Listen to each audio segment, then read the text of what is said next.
오늘은 성경 의도된 하나님의 은혜라고 하는 큰 주제 가지고 39번째 시간입니다.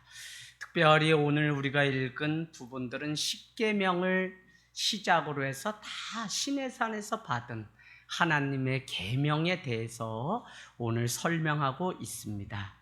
여러분, 오늘 우리가 출애굽기에서 보게 되는 이 계명을 잘 이해하게 되면 모세오경을 토라, 계명이라고 하는데 창세기, 출애굽기, 어디요? 레위기, 신명기, 민수기. 그래서 창세기부터 5권의 책을 토라라고 합니다. 토라는 다른 말로 계명이라는 뜻이고 율법이라는 뜻인데 오늘 출애굽기에서 등장하는 이 계명만 이해를 해도 앞으로 레위기, 민수기, 신명기 있을 내용들을 잘 이해할 수 있게 됩니다. 여러분, 우리 17장 기억나십니까? 17장 한번 가볼까요? 복습 한번 하면 17장 7절. 이스라엘 백성들은 애굽의 바로의 궁전에서 430년을 지내다가 나오게 됩니다. 그런데 여러분이 잘 아시다시피 그들은 광야길을 걸어서 40년 더 가야만 가나안이라고 하는 그 땅이 있는데, 여러분이 잘 아시는 것처럼 그들에게는 왜 그와 같이 뺑뺑이를 도냐면 13장 17절에 가서 빨리 동그라미 쳐놓으세요. 바로의 궁전에서 430년 있다가 나오는데 가나안은 바로의 궁전에서 일주일이면 갑니다. 열흘도 걸리지 않는 거리인데 13장 17절에 바로가 백성을 보낸 후에 블레셋 사람의 땅의 길은 가까울지라도 하나님이 그들을 그 길로 어떻게 해요? 인도하지 아니하셨으니 이는 하나님이 말씀하시기를 이 백성이 전쟁을 하게 되면 마음을 돌이켜 애굽으로 다시 돌아갈까 염려돼서 일주일 만에 갈 수 있는 그 길에 블레셋이라고 하는 사람들이 있는데 그들을 만나면 전쟁해 보니까 괜히 광야길 왔다 가나안은 무슨 가나안이냐, 다시 그냥 바로의 궁전이 차라리 안전해 라고 마음먹고 돌아갈까 봐 오늘 40년 뺑뺑이를 돌아서 이렇게 가나안에 가게끔 하셨다는 것입니다. 그래서 그 광야길을 계속 40년을 더 가게 되는데 이스라엘 백성들의 가장 큰 문제는 뭐냐면 아직 믿음이 온전하지가 않아요. 더구나 바로의 궁전에서 430년 있었으면 노예 근성을 버리지 못했기 때문에 여전히 뭐가 있으면 그냥 바로의 궁전에서 그렇게 있었던 게 더 낫다는 식으로 말을 하는 불신앙의 모습을 보게 됩니다. 그 중에 대표적인 한 가지가 17장에 보니까 1절, 이스라엘 자손의 온 회중이 여호와의 명령대로 신광야에서 떠나 그 노정대로 행하여 르비딤의 장막을 쳤으나 백성이 마실 물이 없는지라. 근데 그 마실 물이 없게 되는 것이 뭐냐면 2절 한번 보세요. 17장 2절에 백성이 어떻게 해요? 모세와 다투게 되고 하나님은 그들에게 뭐라고 얘기하냐면 2절 끝에 보니까 너희가 어찌하여 여호와를 시험하느냐. 무슨 얘기냐면 물이 없다고 하여서 너희가 믿음을 드리지 않고 지금 원망하고 하나님을 시험하는 이 불신앙의 이 사람들아 라고 책망하는 그 장면이 나오게 됩니다. 그래서 이만해서 나온 결론이 뭐냐면 17장 7절, 그곳에서 다투었다라고 하는 의미로 마사, 무리다라고, 그렇게 무리바라고 그렇게 불리는데 이것은 뭐라고요? 이스라엘 자손이 다투었으며 또는 그들이 여호와를 시험하여 이르기를 여호와께서 우리 중에 계신가 안 계신가 하였습니다. 그래서 여러분, 무리바라고 하는 이름의 뜻은 지명 이름이 아니라 그 현 상황 가운데 하나님과 싸웠다라고 하는, 자기 백성들끼리 물이 없어서 싸웠다고 하는 의미가 무리바라고 하는 의미입니다. 제가 오늘 왜 이 말씀을 드리냐면 여러분은 민수기 20장 13절로 가보세요. 민수기, 그 뒤에 가면 민수기가 있는데 20장 13절을 보면 똑같은 무리바가 나오는데 달라요. 그 이야기는 무엇이냐면 무리바는 무리바인데 진광야 신광야가 다 나오는데 비슷한 맥락 같지만 오늘 마실 물은 없는 것은 똑같지만 반석을 쳐서 물이 나온 사건은 똑같지만 지금 민수기에 나오는 이곳은 가네스 바네아라고 하는 곳에서 일어난 일인데 문제는 무엇이냐면 모세가 여기서는 화를 냈다는 겁니다. 그래서 20장 12절 표시해 놓으세요. 민수기 20장 12절 하번절에 보면 여호와께서 모세와 아론에게 이르시되 너희가 나를 믿지 아니하고 이스라엘 자손의 목전에서 내 거룩함을 나타내지 아니한 고로 너희는 이 회중을 내가 그들에게 준 땅으로 인도하여 어떻게 해요? 드리지 못한다는 것입니다.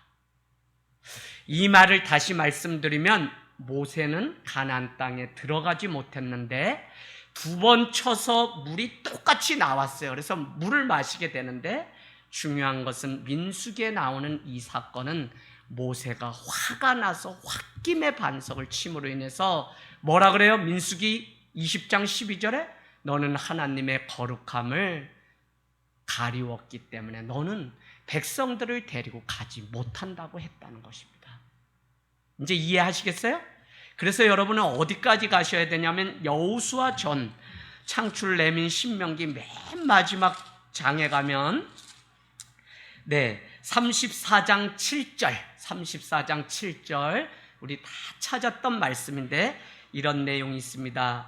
모세가 죽을 때 나이 120세였으나 그의 눈이 흐리지 아니하였고 기력이 쇠하지 아니하였더라. 그런데도 어떻게 되었다고요? 그가 죽었다는 것입니다. 눈도 괜찮고 기력도 쇠하지 않았는데 왜 120세에 죽었냐?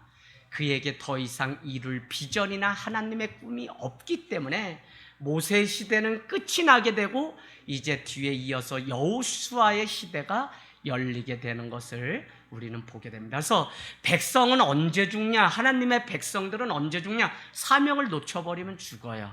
무슨 병 들어서 아파서 죽는 게 아니라 해야 될 사명을 놓쳐버리면 교회도 썩고 성도도 썩고 목회자도 썩어서 엄한 딴짓에 관심을 갖고 있기 때문에 우리가 이 눈이 쇠하고 기력이 쇠해서 죽는 게 아니라 사명을 잃어버리면 죽게 됩니다.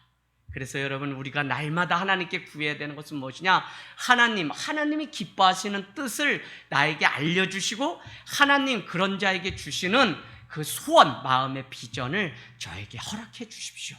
그래서 여러분 여기 장로님이랑 80 다 넘으셨지만 아직도 꿈이 있고 비전이 있기 때문에 오늘 주님 앞에 나와서 예배하고 하나님 앞에 인생을 드리는 것이지 그렇게 멀고 먼 거리를 광야길을 걸어서 오늘 수요일에 주님 앞에 예배하겠어요. 할렐루야. 주님이 나에게 꿈이시고 비전이시고 더구나 커버넌트 언약 하나님의 말씀이 내게 임하면 닫히고 막혔던 인생 가운데 다시 열리고 귀가 열려서 하나님의 말씀을 따라 가나안 그 약속의 땅으로 가는 것이 우리 인생이기 때문에 그렇습니다. 여러분 제가 요새 이렇게 성경을 읽다가 죄송합니다. 글씨가 막 안 보여. 그래서 하나님인데 하느님 막 이렇게 읽고 막 환장하겠어요. 그래서 이거를 뭐 또 젊은 사람이 이렇게 지난번에 얼마나 답답한지 이랬더니 그걸 방송을 보시고 목사님 서울에서 사역하시다 가신 분이 그건 아니죠. 그래도 두 눈으로 이렇게 놓고 세련되겠다 이렇게 해야지. 어떻게 이게 뭡니까 목사님 하고 어떤 분이 전화를 주셨어요. 놀랬다는 거예요. 여러분 눈도 다 쇠하고 영원한 것은 하나님의 말씀 외에는 없기 때문에 예배에 온 이상 우리는 하나님의 약속의 말씀을 가지고 가는 자가 이제 40년 광야길을 걸어서 가나안 젖과 꿀이 흐르는 그 땅에 들어갈 수 있습니다. 그래서 목사님 제가 몰라요. 아무것도 나는 할 줄 몰라요. 집사가 권사가 뭐 하는지 몰라요. 그 말은 다시 뒤집어 보면 말씀을 모르고 내가 하나님의 약속 커버넌트가 없어서 그러면 그거 채워 넣으셔야 돼요. 안 그러면 우리가 직분을 감당하면서 살 방법이 없어요. 제가 작아도 막 대한민국 돌아다니면서 이러고 저러고 막 할 수 있는 것은 제 안에 하나님의 약속, 비전, 말씀이 있기 때문에 그냥 가서 주님의 말씀으로 하는 거지 아무것도 없어요. 오산 온 게 오산이라고 다 말하는데 제가 서울에 가서 얘기하면 제 얘기를 누가 들어요? 그래도 그냥 당당하게 하나님의 말씀이 있기 때문에 그렇습니다. 할렐루야. 자, 그래서 오늘 하나님의 말씀이 없게 되면 우리는 자기 성격 자랑하게 되고 자기 화를, 온유함을 내지 못해서 그냥 인생의 실패자가 되게 돼요. 그래서 우리는 여름 하말 성품학교를 하는데 어려서부터 성령의 그 성품으로 변화돼서 우리가 이렇게 살아갈 수 있는 은혜. 교회가 왜 싸워요? 교회가 참으라 그러죠? 말하지 말고 참으라는 게 아니야. 솔직하게 나 지금 많이 힘들어요, 집사님. 그런데 이렇게 얘기하면서 이게 참는 거지. 막 한 번만 더 나한테 얘기해봐라. 그땐 내가 그냥 이판사판 공사판 만들겠다. 이건 참는 게 아니에요. 더 큰 문제 되지. 그래서 하나님의 성품으로 자꾸 그러려면 하나님의 말씀이 우리의 속사람을 날마다 움직이는 인생이 돼야 돼요. 여기까지 경험한 사람이 많은 것 같죠? 전혀 그렇지 않아요. 여러분, 이거 말씀 채워지면 그 다음에 신앙의 단계 뭐냐면 그 순간마다 말씀이 기억나고 성령님이 내 마음을 붙잡는 이거를 경험해야 돼요. 화를 내고 싶고 도적질하고 싶고 누굴 때리고 싶은데 성령님이 그 안에 브레이크를 걸어서 야 유리야, 너 그렇게 살면 안 돼. 이거 하나님이 기뻐하지 않아. 이 마음을 순간 주는 경험들을 날마다 하게 되면 우리가 무너지지 않아요. 순간마다 순종하고 순간마다 내가 가야 할 거, 해야 할 말을 내가 알게 돼요. 근데 이게 없게 되면 그냥 내 성격대로 살아가는 거예요. 여러분, 빨리 변화돼서 하나님의 마음으로, 그러려면 온전히 주님의 말씀으로 변화되는 인생이 되길 원합니다. 하나님의 거룩함을 놓쳤기 때문에 그가 화가 난다고 해서 오늘 화로 말미암아 하나님의 거룩함을 놓쳤기 때문에 오늘 가나안에 들어가지 못한다고 말씀하고 있는 것입니다. 그런데 우리는 이것 외에 40년 동안 광야 생활을 하면서 수도 없이 오늘 무리바 사건이 아마 기록되어 있을 것입니다. 그럼에도 불구하고 신광야를 지나서 시내산, 진광야, 바람광야 또 지나서 가나안에 이르기까지 수도 없이 물이 없는 사건들은 계속 있었을 텐데 오늘 하나님은 몇 번의 물 사건만 기록하고 있을 뿐, 예수님이 광야에서 3년의 공생의 사역을 할 때 정말 그 광야길에서 만난 사람, 배고프고 굶주리고 가난한 그 영혼들을 먹이고 입히는 사역을 하셨던 예수님의 3년 사역을 생각하면 그 물 없어서 원망하고 불평했던 이스라엘 백성들, 그들의 모습을 우리는 상상해 볼 수 있습니다. 여러분, 오늘 하나님의 그 크신 은혜가 얼마나 큰지 오늘 우리는 이 출애굽기 17장 다시 가겠습니다. 출애굽기 17장 말씀을 다시 복습하면서 가려고 합니다. 17장에 무슨 사건이 나오냐면 8절에 보니까 이제 물이 나와서 무리바 사건이 나왔는데 그 다음에 그들의 길목에 누가 기다리고 있냐면 아말렉 사람들이 기다리고 있습니다. 여러분, 이 아말렉 사람들은 그러니까 무슨 이야기냐면 오늘 이스라엘 백성이 했던 전투의 첫 번째는 뭐냐면 아말렉과의 싸움이에요.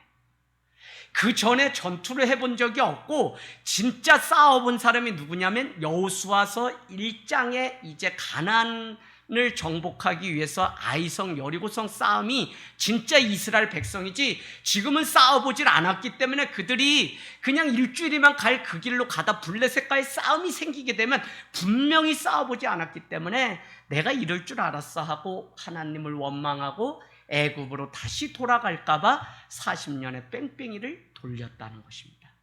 여러분, 이 아말렉과의 전쟁을 하게 되는데 거기에 보면 이런 말씀이 있습니다. 12절, 모세가 피곤하게 되면 그의 형제였던 아론과 훌이 모세의 팔을 들어주면 이스라엘이 이기고 어떻게 해요?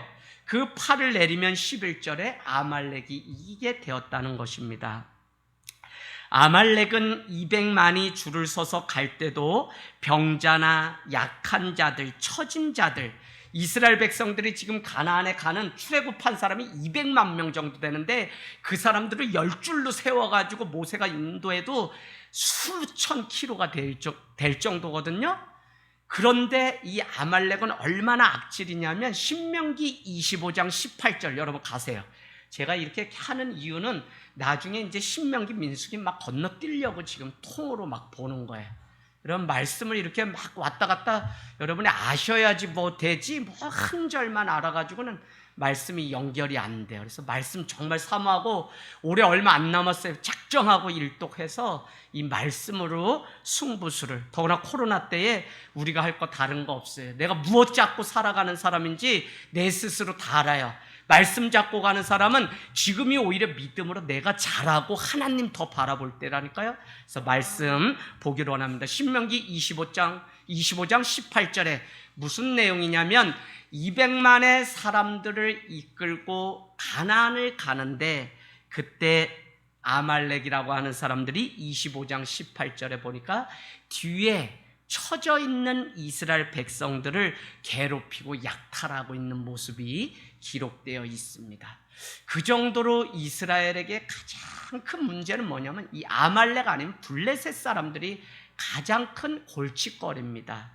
그래서 이렇게 가고 있는데 한 번도 싸워보지 않았던 이스라엘 사람들이 다시 애굽으로 돌아갈까 봐 40년 이 바닷길을 돌아서 가고 있는 이스라엘 백성들입니다. 여러분 오늘 13장 17절에 그 말씀이 나왔다고 했죠. 그래서 첫 싸움이 여호수아를 통해서 이뤄집니다. 그러다 보니까 그 전에 일어났던 싸움은 이 아말렉과의 오늘 싸움 가운데 그들이 이길 수 있는 방법은 아무것도 없어요. 목사님, 왜 모세가 꼭 손을 들고 기도하고 손을 들어야지만 이깁니까? 하나님은 그때그때마다 승리의 방식이 달라요. 우리 집사님이 승리하는 방식이 다르고 2000년도에 내 첫 신앙 때 승리하는 방식이 달라요. 하나님은 첫 신앙 때는 어떻게 해서든지 그냥 기도 막 생떼를 부리는데도 넘어지지 않고 하나님의 은혜를 경험하게 하시려고 막 은혜를 부어주세요. 그러나 성결하게 되고 내가 잘하게 되면 정말 내가 주님 앞에 삶을 드린 그 결과에 응답을 주시는 거지, 그렇지가 않은 것처럼 오늘 모세는 손을 들었더니 승리하게 하신 거예요. 그래서 여러분 오늘 손을 들었다고 하는 그것은 전쟁을 처음 치러보는 그들의 무기는 아무것도 없었고 이스라엘 백성들은 오직 하나님만 의지하고 손을 들고, 그것도 아론과 훌이 함께 손을 들고 승리했다는 사실을 우리가 배우게 되기를 원합니다. 그리고는 우리가 지난주에 18장을 말씀을 보았습니다. 18장에 가면 이드로라고 하는 모세의 장인이 광야길을 떠나서 가고 있는데 미디안 광야에서 이곳까지 찾아오게 됩니다. 양떼를 치던 이드로는 그냥 하나님을 믿는 제사장 같지만 그냥 이신 저신 믿는 아직은 하나님을 체험하지 못한 분이에요. 그렇기 때문에 오늘 무엇을 모세가 했냐면 18장 8절에 보니까 모세는 광야에서 하나님이 어떤 일을 자기들에게 애굽 앞에서 했는지 18장 8절 모세가 여호와께서 이스라엘을 위하여 바로와 애굽 사람에게 행하신 모든 일과 길에서 그들이 당한 모든 고난과 여호와께서 그들을 구원하신 일을 다 그 장인 이드로에게 간증을 했다는 것입니다. 그랬더니 9절에 보니까 뭐라고요? 이드로가 여호와께서 이스라엘에게 큰 은혜를 베풀었구나 라고 하나님에 대해서 알기 시작합니다. 그 결과로 여러분 12절에는 뭐라고요? 모세와 이드로가 함께 떡을 떼는 장면이 나옵니다. 이스라엘 백성들은 아무나 앉아서 같이 떡을 떼고 그러질 않아요. 거룩한 성결 예식이 있기 때문에 오늘 이드로가 하나님의 은혜를 경험하고 알았기 때문에 모세가 같이 떡을 뗀 거지, 이 떡을 떼었다는 단어가 쉽지가 않아요. 우리도 신약에 보면 어떨 때는 아무리 우리가 말을 하고 그 영혼을 불쌍히 여기고 믿지 않는 자를 긍휼히 여기라고도 하면서 그가 우리를 핍박하거나 우리 얘기가 뭔지 모르면 다투지 말고 차라리 그 자리를 피하라는 말씀도 동시에 같이 있어요. 그러면 상종하지 말라는 얘기거든요. 그럴 때도 있어요. 여러분 오늘 이스라엘 히브리 사람들은 정말 정결 예식이 깨끗하기 때문에 여호와라는 이름만 나와도 가서 손을 닦고, 내가 어떻게 하나님의 이름을 감히 내 입으로, 더러운 입으로 할 수 있냐고 손을 닦고 성경을 와서 읽고 넘길 정도로 이 정결 예식이 얼마나 대단했는지 몰라요. 그게 너무 지나쳐서 바리새인들은 그 전통을 그대로 가지고 와서 사람들을 정죄하는 용어로 이 율법을 사용한 것이 문제지, 우리가 가만히 생각하면 난 정말 하나님을 그렇게 경외하며 거룩하게 여기는 믿음이 나에게 있었는지 물어보면 우린 또 사실 그렇지 못할 때가 많아요. 그래서 오늘 이 같이 떡을 떼는 아름다운 장면을 보게 됩니다. 그런데 14절 가보실래요? 자, 18장 14절 13절. 이튿날 모세가 백성을 재판하느니라 앉아있고 백성은 아침부터 저녁까지 모세 곁에 서 있는지라. 14절. 모세 장인이 모세가 백성에게 행하는 모든 일을 보고 이르되 내가 이 백성에게 행하는 이 일이 어찌 됨이냐, 어찌하여 내가 홀로 앉아있고 백성은 아침부터 저녁까지 너의 곁에 서 있느냐라고. 그러니까 이들가 와서 보았던 첫 번째 사건이 뭐냐면 혼자 하나님의 일을 다 감당하고 있는, 지쳐있는 모세의 모습을 보게 돼요. 당시 지도자는 재판을 담당하는 일을 하기 때문에 오늘 백성들의 그 많은 재판을 다 담당하니까 이것은 맞지 않다고 하여서 오늘 말씀에 쭉 보니까 뭐라고 얘기하냐면, 그래서 너 혼자 하지 말고 그 일을 나눠서 할 10부장, 50부장, 100부장을 세워서 1000부장을 세워서 그 일들을 같이 21절에 나오죠. 18장 21절. 함께 동역해서 하나님의 나라의 일을 하라고 얘기합니다. 여러분, 저는 꿈이 늘 있어요. 우리 교회가 100명이 되고 또 몇 명이 되면 예배는 어떻게 기획하고 늘 있어요. 그냥 이렇게 하는 건 아니고, 그래서 하나님 정말 우리가 다 예배자가 되고 선교의 사명 감당하는 교회가 돼야 되는데 하나님 우리 교회가 또 이렇게 그거 준비하게 하시고, 그러다 보니까 마음에 무슨 생각이냐면 이건 내 혼자 할 수 있는 일이 아니라, 목회자들만이 할 수 있는 일이 아니라 정말 하나님의 나라는 손에 손을 얹고 함께. 아버님요, 그렇게 행복하고 사랑하는데 언제 다툼이 생기냐면 손에 손을 얹어주지 않을 때. 그래서 제가 주일날 말씀드렸죠. 남자들 정말 조심해야 된다고. 가정의 평화를 지키려면 남자들이 말을 잘 들어줘야 되는데, 빨래를 돌렸거든요. 그럼 남자가 좀 널어주고, 널었거든요. 그럼 남자가 좀 개주고, 이렇게 좀 같이 협업을 해야 되는데 누구만 하는 일이 되면 오래 못 가고 지쳐요. 더구나 40년 동안 가나안에 가기까지 모세가 이 백성들을 이끌고 가려면 같이 나눠서 일을 해야지. 그래서 갈라디아서 6장 2절은 너희는 뭐라고요? 각각 서로 짐을 나눠지라. 이것이 그리스도의 법을 성취하느니라. 서로 짐을 나눠지는 이것이 하나님의 나라의 원리지. 나는 남자니까, 나는 여자니까. 그래서 제가 우리 교회에 왔을 때 권사님들 이런 분들 저한테 한 번씩 다 혼나. 왜? 목사님, 여자들이 하는 게 빨리 남자들 지저분하고 우리가 다시 손대야 되는데 권사님 가만히 있으라고. 남자들 집에서 맨날 들어 누워가지고 그냥 그렇게 자라온 세대인데 교회는 똑같이 해야지. 하나님의 사랑으로 누구만 하면 안 돼요. 우리 교회는 남자들도 오면 밥하고 목회자들도 하고 다 하는데 무슨 여자들이 다 해. 말도 안 돼요.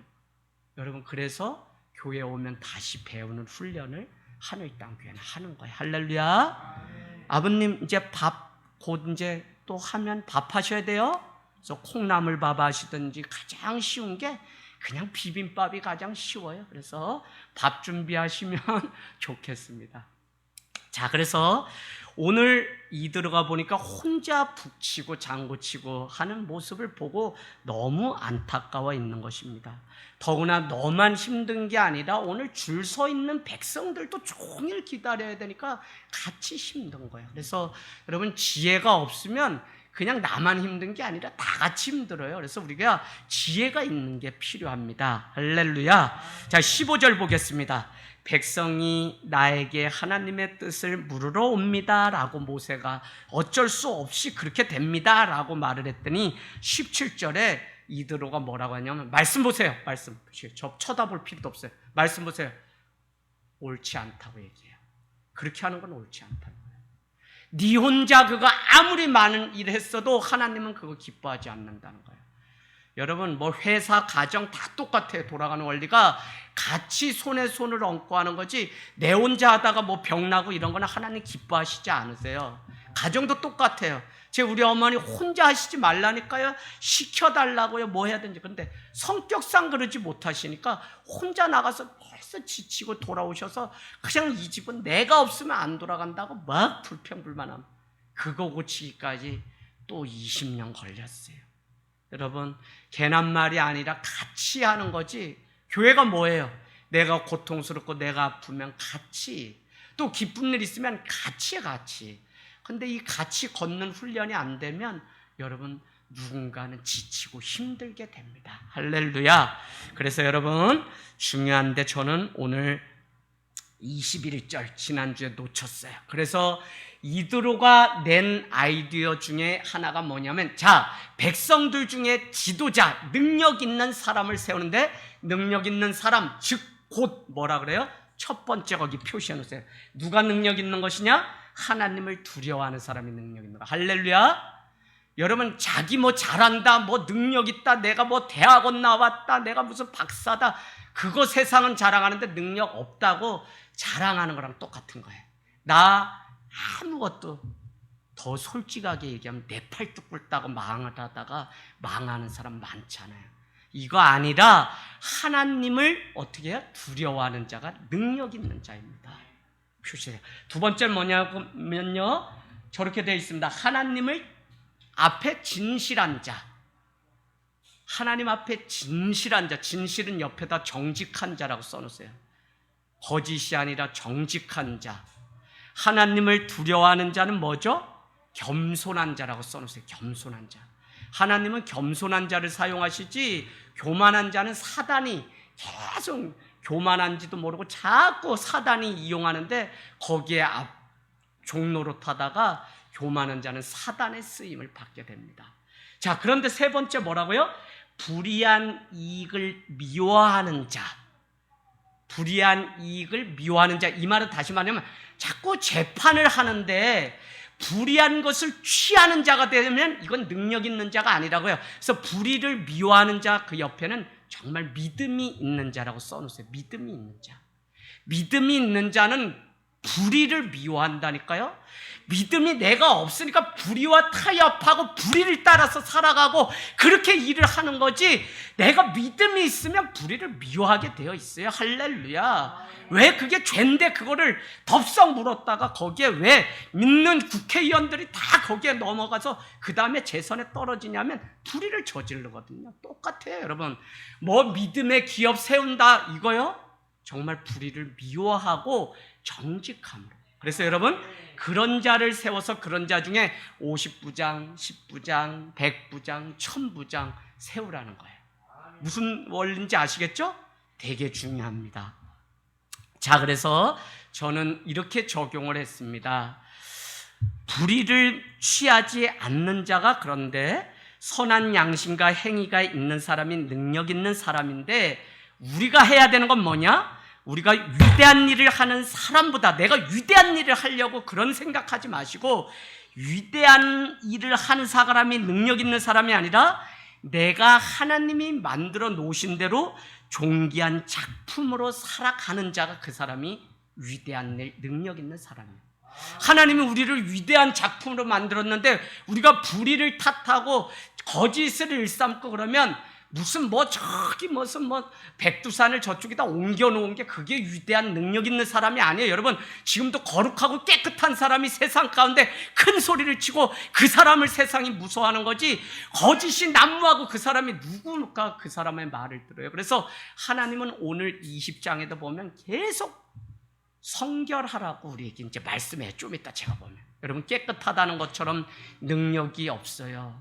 정말 교회도 그러고 목회자도 그러고 성도도 그러고 기업도 그러고 가정도 그러고 깨끗한 게 힘이에요. 지금은 내가 손해보는 것 같고 지금은 내가 아무것도 아닌 것 같지만 깨끗한 사람이 승리해요. 참 이거 보면 우리가 주의 말씀으로 삼가 청년이 깨끗해. 잠언서에 나와요. 우리가 청년이 그 행실이 무엇으로 깨끗해진다고 얘기하냐면 주님의 말씀으로만 깨끗해진다 그래요. 그래서 말씀이 우리 가운데 거울이 돼야 돼. 야고보서 2장에 보면 이런 표현이 있어요. 너희는 청동 거울로 네 얼굴을 보고 돌아가서 내가 어떻게 생겼는지 모르는 것처럼 너희는 말씀의 거울을 보고도 따르게 살아간다는 거예요. 이런 사람을 하나님은 심판한다고 야고보서는 말씀하고 있어요. 여러분, 말씀은 우리의 거울이에요. 내가 어떤 모양으로 살아가는지 날마다 보는 자가 정직한 자고 능력 있는 자고 그 사람이 승리할 수 있어요. 그래서 불의에 타협해서 우리는 계속 문제를 낳게 돼요. 절대 그러지 마세요. 자, 우리 또 말씀 보도록 하겠습니다. 오늘 드디어 우리가 19장 읽었죠?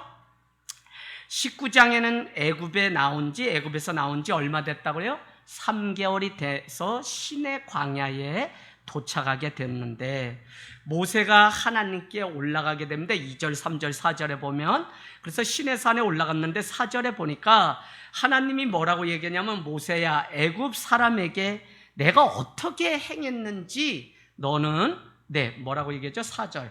애굽 사람에게 어떻게 행하였습니까? 내가 어떻게 독수리 날개로 너희를 업어서 내게로 인도하였는지 너희가 보았느니라 라고 말씀하시면서 오늘 5절, 6절에 이렇게 고백합니다.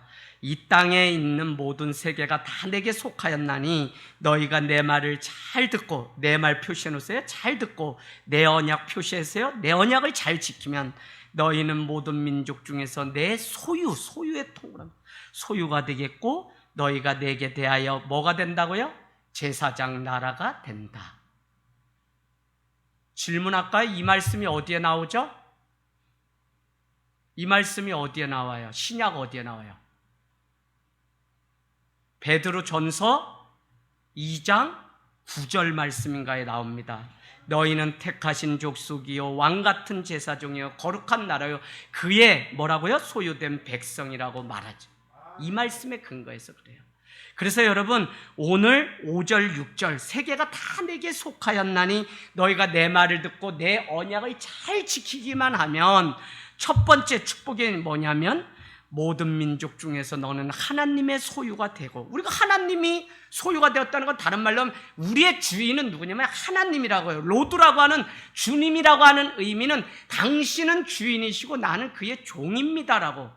여러분 오해하지 마세요. 교회는 십자가 지고 죽기로 모인 사람들이 모이는 곳이지 무슨 교회에서 십자가 없이 맨날 자기 그냥 잘난 맛에 매일 소리쳐요. 그거 십자가 없으면 교회는 다 썩는 거예요. 여러분, 얼마나 교회를 평생 다녀도 자기 죽는 훈련이 안 되면 십자가는 다른 말 뭐냐면 종이 지는 건데 날마다 그 십자가를 지라고 얘기해요. 나는 날마다 죽노라. 누가? 사도 바울의 고백입니다. 그냥 한 번 지는 게 아니라 날마다 지어야 되는 게 십자가인데 십자가는 누가 지는 거냐면 종이 지는 거예요. 종이. 그러면 교회 다닌다는 건 쉽게 얘기하면 뭐냐면 그냥 종으로 산다는 것이고, 종은 뭐냐? 나의 이제 인생의 길의 주인은 하나님 외에는 없다고 로드 주인이라고 우리는 고백하는데, 죽는다는 사람은 하나도 없으니 대한민국이 교회가 십자가가 많이 세워져도 다 썩는 거예요. 여러분 정말 죽어야 돼요. 저만 죽는 거 아니에요. 에스더가 죽으면 죽으리라의 믿음의 고백이 있었기 때문에 그 백성을 하나님이 구원하시는 거지.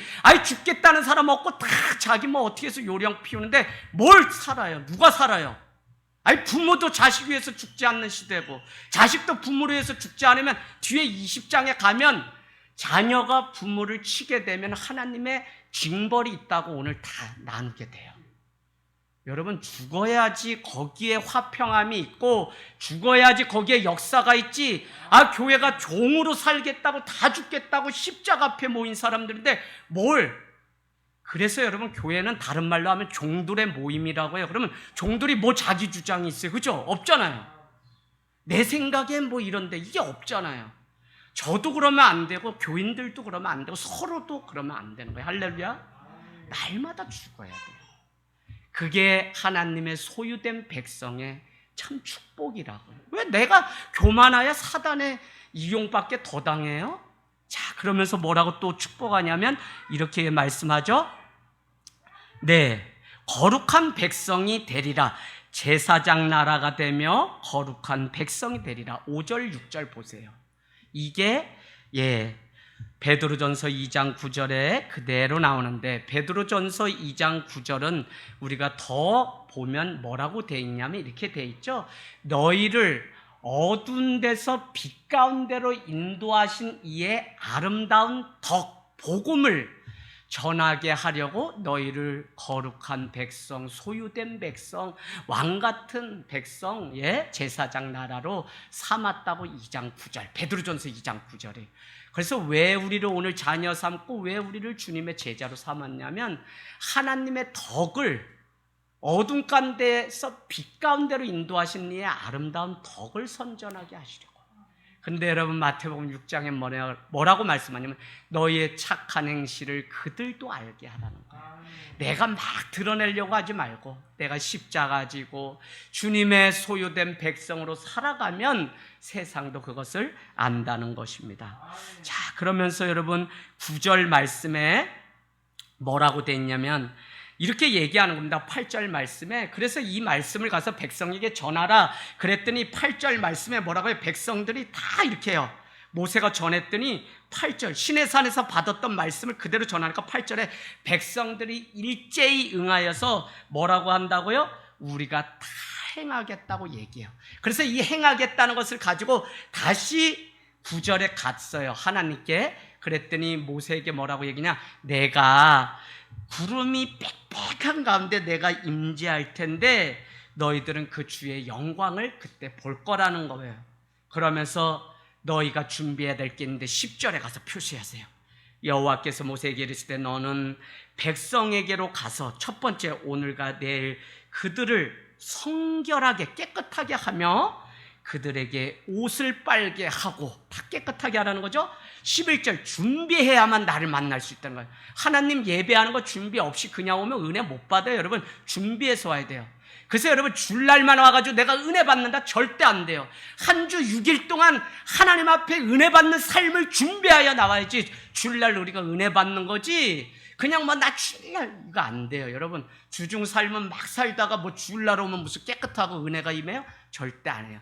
준비하라는 단어가 11절 너무 중요합니다. 준비해서 3일을 기다리라고 오늘 말씀하고 있습니다. 여러분, 자, 그래서 11절 말씀, 그러면 온 백성의 목전에서 신의 산에 내가 강림할 것인데, 더 중요한 것은 12절 가서 그렇지만 너희는 백성들이 이 신의 산에 모세만 올라올 수 있지 제사장과 그 백성은 올라오지 못하도록 뭐를 하라고요? 경계를 만들어 놓으라는 거예요. 참 여러분 이게 다 신앙적인 의미가 있어요. 모세만, 목회자만 올라와라. 왜 이 말이 중요하냐면 여호수아 2장에 가면 요단강을 건널 때 모맹물이 불어서 건널 수 없게 될 때 법궤를 맸던 제사장들이 발을 먼저 댈 때 어떻게 해요? 그 마른 땅같이 되는데 원칙은 그 백성들은 이 제사장들보다 얼마나 뒤에 있으라 그래요? 우리 여호수아 가볼까요? 여호수아. 여호수아. 자, 3장이나요? 네.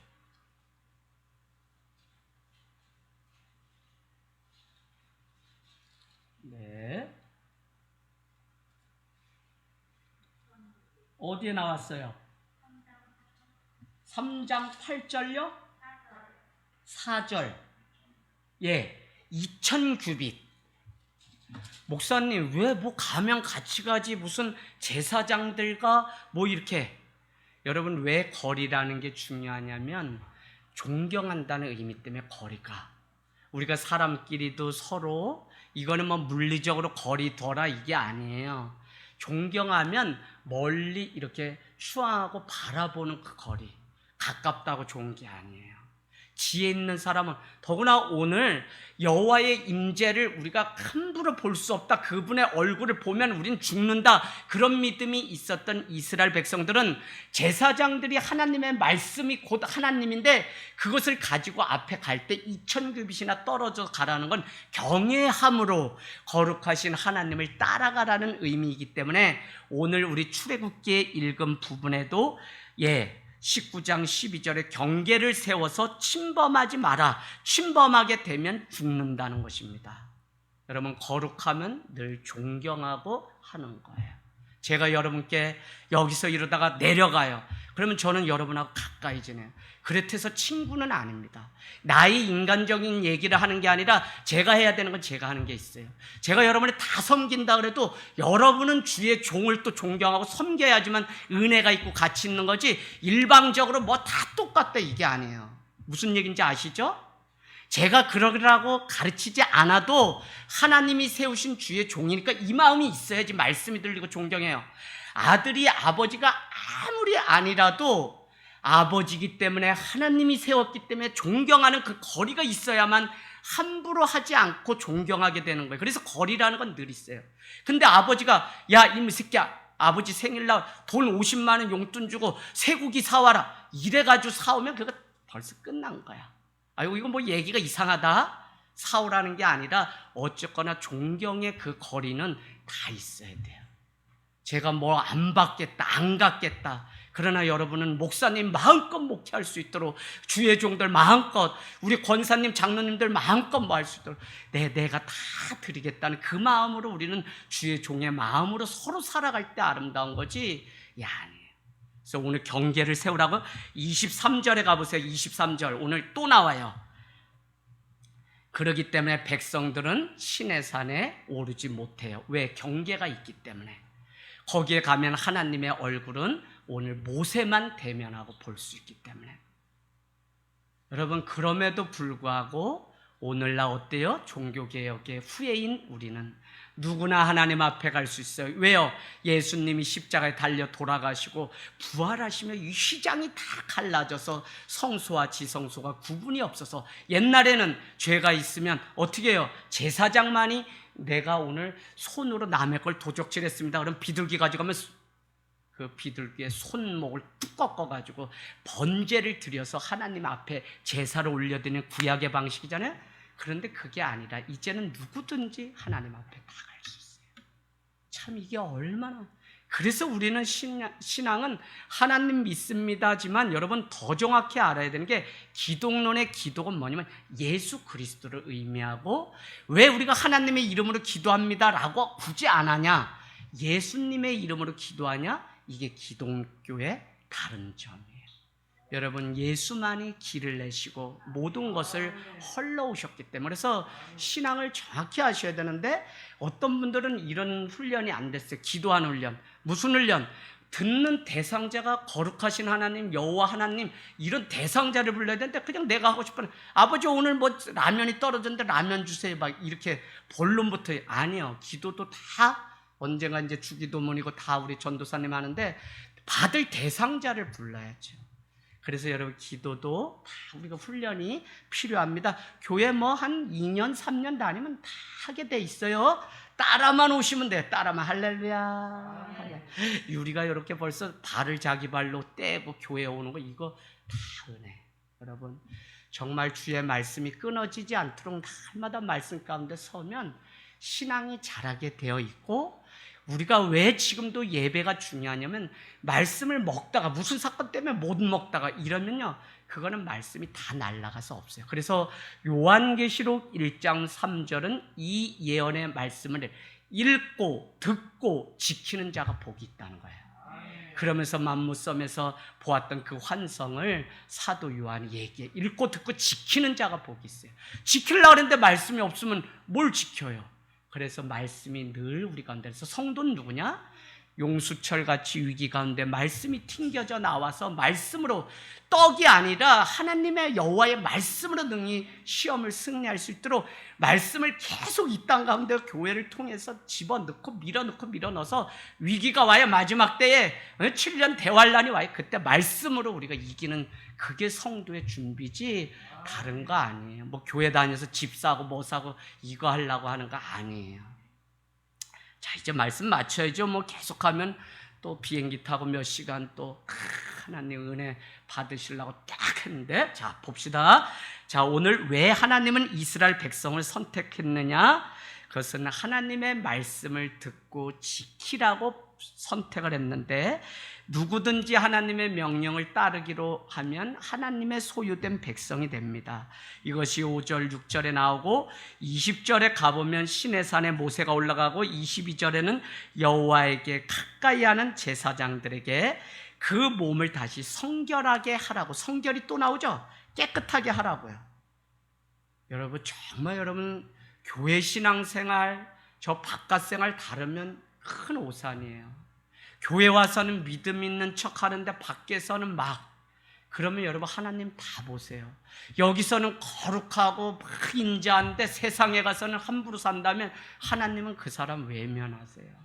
그래서 우리가 참 이 말씀대로 사는 이 일이 얼마나 어렵고, 오늘도 말씀이 없게 되면 그냥 화가 나를 주장하게 되면, 내가 육체의 법은 사망의 법인데 성령을 따라 살지 않고 그렇게 살게 되어 있어요.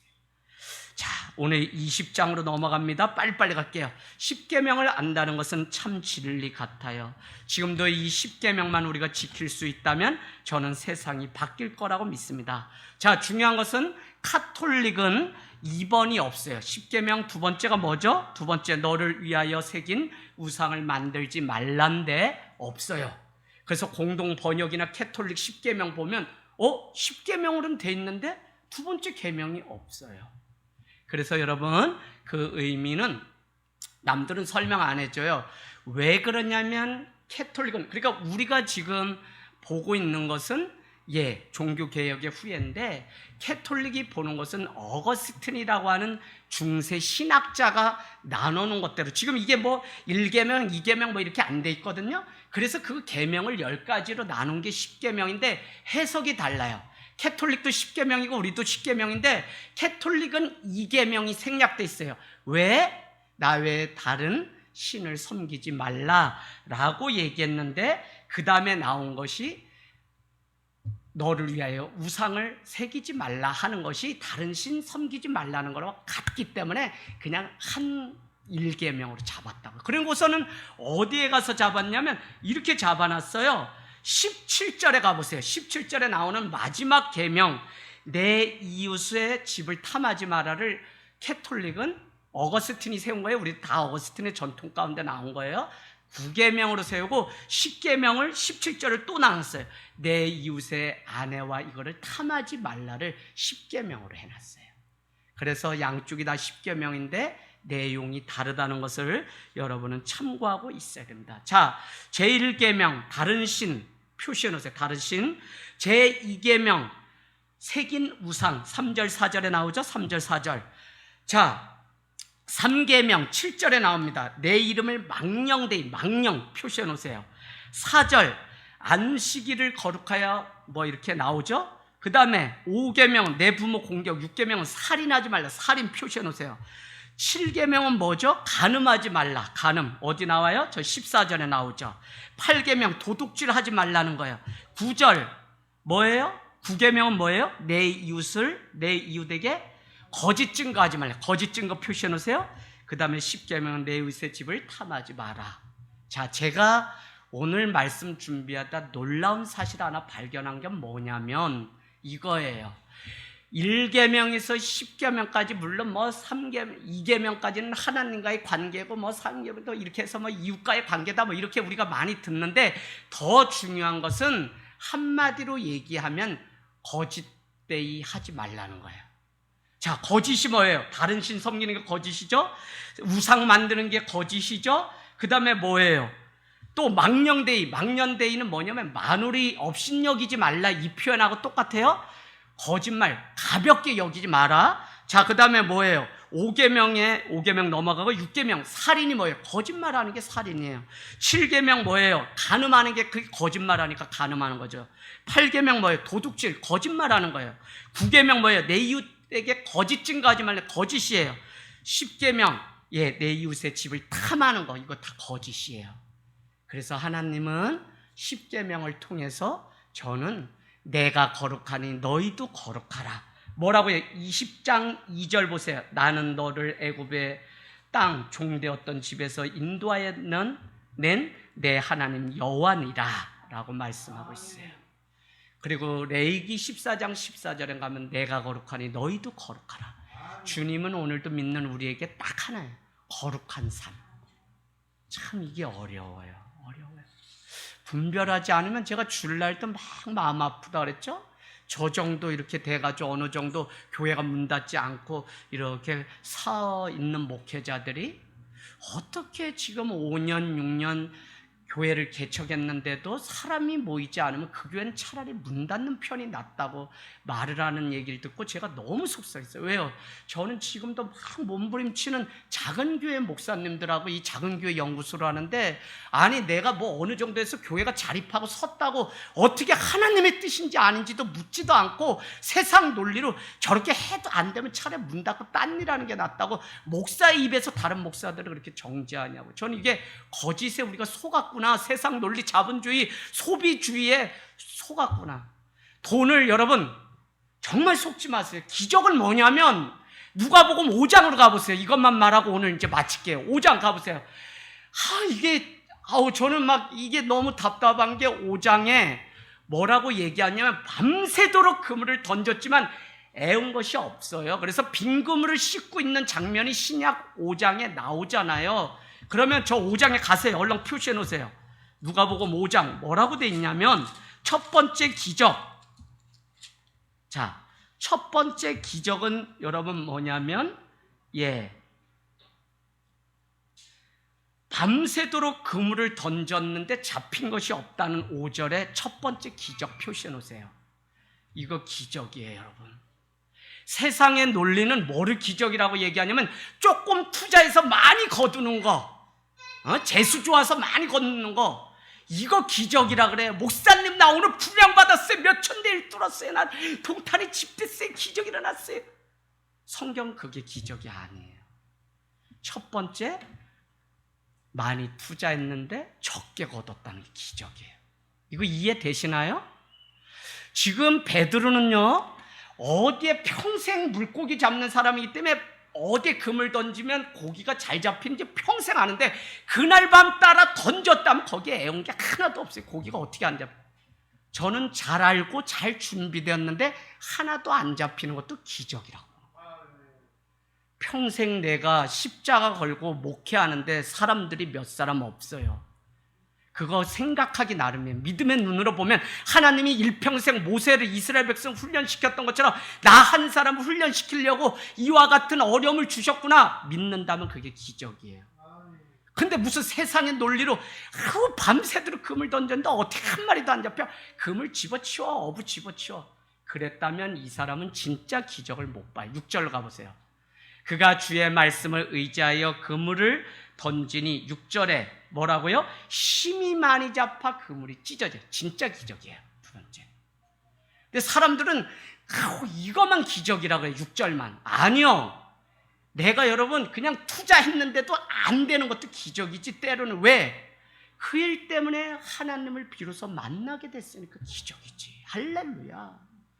이 영적으로 우리가 보고 하나님의 나라를 영적 도회하고 해석한다는 건 여러분 쉽게 막 그냥 세상 논리로 효율성으로 투자했는데 얼마 겉밖에 안 나고 감자를 오늘 뭐 10박스 심었는데 올해 제가 시골 사람이니까 뭐 5박스도 씨도 못 건졌다. 그러면 내년에 농사 짓지 말라. 뭐 이게 세상의 논리의 효율성.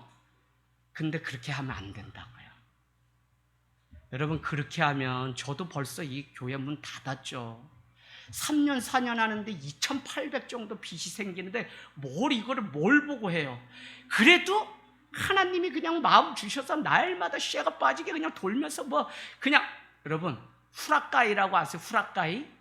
우통요 선풍기 하는데 없어가지고 우통 까고요. 이경학 목사님하고 전도사 저 둘이 어떻게 야 오늘은 아우야 이제 좀 집에 가자. 계약금 보증금도 안 생긴데 목사님 오늘 말씀 오늘 기적 우리 경험해요. 그럼 제가 전도사님인데 암만 아우래도 내가 순종해야지. 목사가 아우 해도 안 되는데 오늘은 좀 일찍 가 피곤한데 자자 이럴 수 있어요? 집사님 그럴 수 있나요? 에휴, 전도사님 말씀에 순종하고 하나님의 음성으로 밤새 그냥 얼마나 더운지 오늘 더운 것도 아니야. 이 우통 다 야 밤에 불 다 꺼. 아무도 안 보는데 이거 문 열고 건물을 얻긴 얻고 뭐 저기 평택 논밭에 가서 막 뭐 더워가지고 거기 누가 봐요. 한밤에 가로등덤대 후라까이 벗어 치우고 그냥 거기서 막 돌고 겨울에는 또 뭐 있어요. 교회도 없어. 그냥 그 모닝 같은 차 안에서 1시간 둘이 막 고개 흔들고 기도하다 보면 성애가 껴가지고 이것도 한참 벗겨내야지 집에 가야지 한겨울에. 여러분 뭐냐면 세상 논리에 절대 속지 마세요.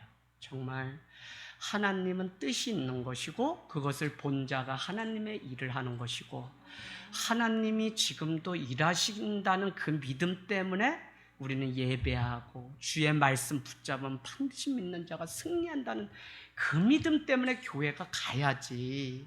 이제는 교회 안 된다 해도 안 된다. 교회 하려면 뭐 차라리 뭐 다른 걸 하는 게 낫다.